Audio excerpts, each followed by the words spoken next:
Welcome to study 92। आप सभी का स्वागत है हमारे यूट्यूब सेशन स्टडी 92 अमृतसर में। आज मैं आप लोगों के सामने जो है बिहार डीएलएड के कुछ महत्वपूर्ण टॉपिक्स के बारे में बताऊंगा और कितने नंबर के क्वेश्चन जो है आपसे पूछे जाते हैं। कोई भी आप कॉम्पिटिटिव एग्जाम देने जाते हैं तो पहले से आप तैयारी करके जाते हैं कि मुझे ये सब्जेक्ट जो है विशेष ढंग से तैयारी करनी है और विशेष ढंग से तैयारी करने के बाद जो जाके हम कॉम्पिटिटिव एग्जाम देते हैं और उसमें बेस्ट स्कोर करते हैं। तो मैं आज आप लोगों को पूरे बिहार डीएलएड में कितने क्वेश्चन पूछे जाते हैं, कितने अंक के होते हैं, इस सभी चीज जो है एक एक करके जो है मैं आप लोग को बताने वाला हूं। तो सबसे पहले हम लोग यहाँ ध्यान देंगे कि सबसे पहला हम लोग को आता है क्या, सामान्य हिंदी। यानी जब हम लोग क्लास 10वीं पार कर जाते हैं, 11 12 पार करते हैं, फिर उसके बाद हम लोग इंट्रेंस की तैयारी करना शुरू करते हैं। तो पहले मैं आप लोगों को बता दूं कि यह जो है डीएलएड कौन से बच्चे कर सकते हैं। तो जो बच्चे 12th पास होंगे, जो बच्चे 12th पास होंगे और उनका परसेंटेज जो है 50% होना चाहिए। 50% से कम अगर किसी का नंबर है तो वह डीएलएड एग्जाम नहीं दे सकता है। तो 50% से ऊपर अंक होना चाहिए तो आप जो है डीएलएड एंट्रेंस एग्जाम का जो है फॉर्म अप्लाई कर सकते हैं और आप एग्जाम दे सकते हैं। और इसमें पास आउट होने के बाद जो है आप लोगों के लिए दो रास्ता खुल जाता है, एक प्राइवेट कॉलेज और एक सरकारी कॉलेज।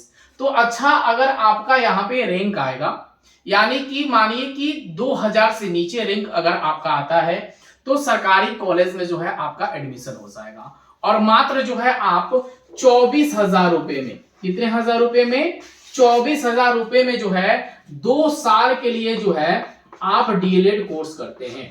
कितने सालों के लिए? तो 2 सालों के लिए मात्र 24,000 रुपए में। अगर आप 2000 से अधिक रैंक लेके आते हैं तो आपके लिए प्राइवेट कॉलेज मिलेगा। तो प्राइवेट कॉलेज का अभी प्रेजेंट का जो है रेट चल रहा है लगभग 1,20,000 से लेकर जो है 1.5 लाख तक। तो जिसके पास 1.5 लाख रुपया होगा वही जाके जो है डीएलएड कोर्स करेगा। तो उससे बेहतर है कि हम क्या करेंगे, पहले से तैयारी करेंगे। तो सामान्य हिंदी के बारे में जैसे बात किया जाए तो सामान्य हिंदी जो है कितने अंक का होता है, तो आप यहां देखेंगे 25 अंक का होता है और बिल्कुल सरल भाषा जो है आपसे पूछा जाता है। जैसे कि ग्रामर, अगर हिंदी व्याकरण आप लोगों को अच्छे ढंग से पता होगा तो आप आसानी से जो है 25 अंक अर्जित कर सकते हैं। तो 25 में 25 अंक अगर आपको मिल जाए तो आपका बोनस पॉइंट हो जाता है। उसके बाद आप लोग का आता है गणित। तो आप कक्षा 8वीं से लेकर कक्षा 12वीं तक अगर आपने जो है मैथ का तैयारी किया है तो आप आसानी से जो है 25 अंक अर्जित कर सकते हैं। यानी कि 10वीं तक भी अगर आप मैथ अच्छे से जानते होंगे तो आराम से 25 अंक जो है प्राप्त कर सकते हैं। ठीक है। उसके बाद आपको पढ़ना है क्या, विज्ञान। तो विज्ञान में विशेष ढंग से आप ध्यान रखिएगा कि अगर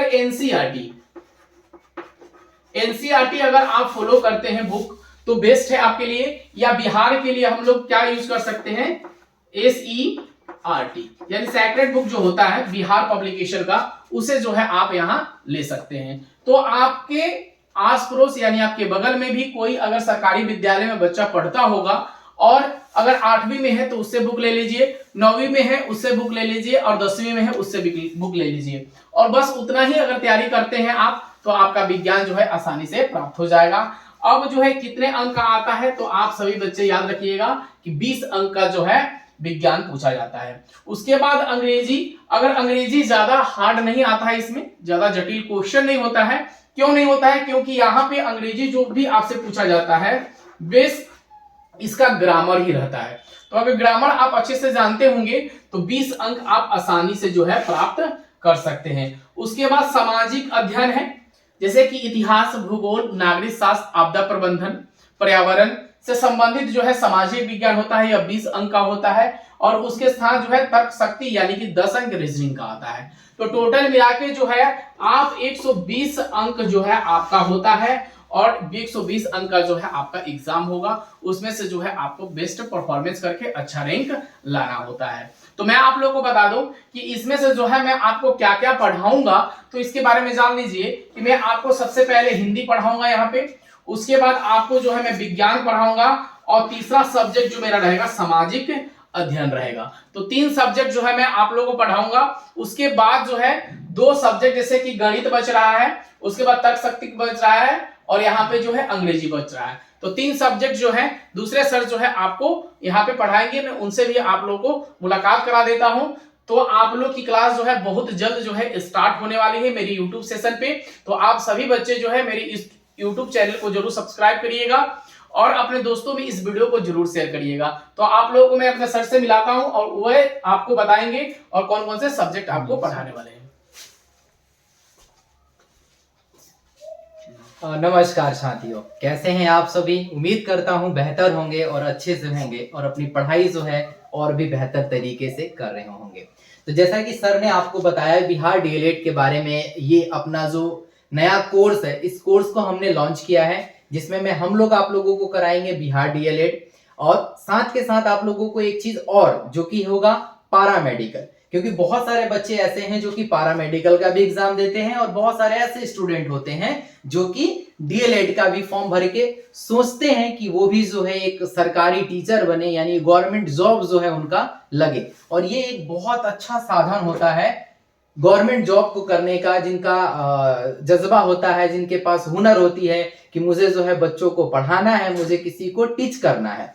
तो जैसा कि सर ने बताया कि सर के पास 3 सब्जेक्ट रहेगा और मेरे पास जो है 2 सब्जेक्ट और रहेगा, जिसमें मैं आप लोगों को कराऊंगा यहाँ पे मैथमेटिक्स और साथ के साथ मैं कराने वाला हूँ आप लोगों को यहाँ पे रीजनिंग, जिसको हम लोग तर्क शास्त्र बोलते हैं। अब देखने में तो ये आपके पास 20 और 10 30 नंबर है, बट ये 30 नंबर आप लोगों के लिए बहुत मायने रखेगा। यानी जब भी हम लोग ये कोर्स लॉन्च करके आएंगे, यानी कोर्स को लेके आएंगे, तो हमारा जो टारगेट रहेगा वो 30 में से 30 लाने का होगा और बिल्कुल आसान तरीके से आता भी है 30 में से 30।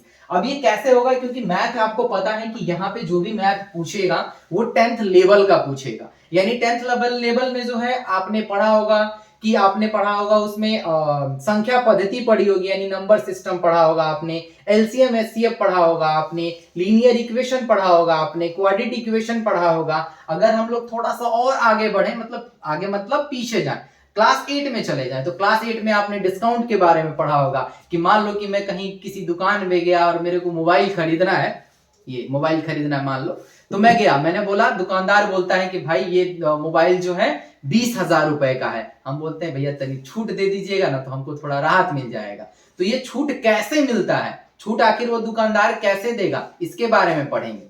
उसके बाद इसमें और एक टॉपिक है जिसको हम लोग बोलते हैं टाइम एंड वर्क, यानी हम लोग कितने टाइम में किस काम को कितने देर में कर लेंगे, तो टाइम एंड वर्क आता है। इसमें कुछ ट्रेन के भी क्वेश्चन आते हैं कि कोई एक ट्रेन है, बड़ी स्पीड से किसी प्लेटफॉर्म को पार करके जाती है, झुक से पार हो जाती है ना, और कोई आदमी जो है प्लेटफॉर्म पे खड़ा है वो देखते रह जाता है, टुकुर टुकुर, और ट्रेन पार हो जाती है। तो ये भी कॉन्सेप्ट हम लोग जानेंगे, ये भी कॉन्सेप्ट जो है हम लोग उसमें पढ़ेंगे, किसमें, मैथ में पढ़ेंगे। अब आते हैं हम लोग जरा तर्क शास्त्र में। कहने को ये 10 नंबर है भाई, लेकिन अगर इसमें हम लोग टॉपिक के बारे में बात करेंगे तो इसमें कम से कम 20 से 25 जो है आपके पास चैप्टर हैं। इसमें कौन कौन से चैप्टर आते हैं, इसमें आपको एनालॉजी पढ़ना पड़ेगा। इसमें 2 तरीके का क्वेश्चन पूछता है, एक होता है वर्बल, दूसरा होता है नॉन वर्बल। अगर हम लोग वर्बल की बात करें तो उसमें आपको पढ़ना है analogy, classification, coding decoding, arrangement पढ़ना है, सीटिंग अरेंजमेंट पढ़ना है, टाइम एंड वर्क पढ़ना है, कैलेंडर पढ़ना है, क्लॉक पढ़ना है। सपोज डेट अगर मैं कैलेंडर से पूछूं कि मान लीजिए कि आपको पूछ दे कि 1999 में, जैसे कि आपके पिताजी होंगे या आपकी माताजी होंगी, अगर कोई पूछ देता है कि जरा अपने पिताजी का जो डेट है, आपको पता है कि मेरे पिताजी का जो जन्म हुआ था वो मान के चलिए सपोज डेट कि 28 जून 1993 को हुआ था। अगर आपसे कोई पूछ दे कि जरा बताइए कि उस दिन कौन सा दिन था, तो आप बिल्कुल आसानी से बता सकते हैं, आप पंडित जी बन जाइएगा। हम आपको सिखाएंगे वो तरीका कि कैसे आपको वो चीज करना है। अगर हम क्लॉक की बात करें तो क्लॉक में भी आपको एंगल वगैरह पढ़ना होगा। अगर हम लोग नॉन वर्बल वाले पार्ट में जाएंगे तो उसमें आपको क्या करना है, नॉन वर्बल वाले में आपको इमेज पढ़ना है। जितने भी आपके पास इमेज होंगे, कुछ इनवेल्ड फिगर होगा, कुछ पेपर कटिंग वाला होगा, तो ये सारी चीजें हम लोग पढ़ेंगे। जब मैं कोर्स लेके आऊंगा तो सारा डिटेल आप लोगों को बताऊंगा और सारी डिटेल हम लोग पढ़ेंगे। आई होप कि आपको ये वीडियो पसंद आया होगा। वीडियो पसंद आए तो वीडियो को लाइक कीजिएगा, चैनल पे नए हैं तो चैनल को जरूर सब्सक्राइब करके बेल आइकन को भी प्रेस कर दीजिएगा, ताकि हमारी अपडेट आप तक सीधे आपके मोबाइल में चली जाए। तो चलिए फिर मिलते हैं नई वीडियो नई क्लास, तब तक के लिए जय हिंद जय भारत।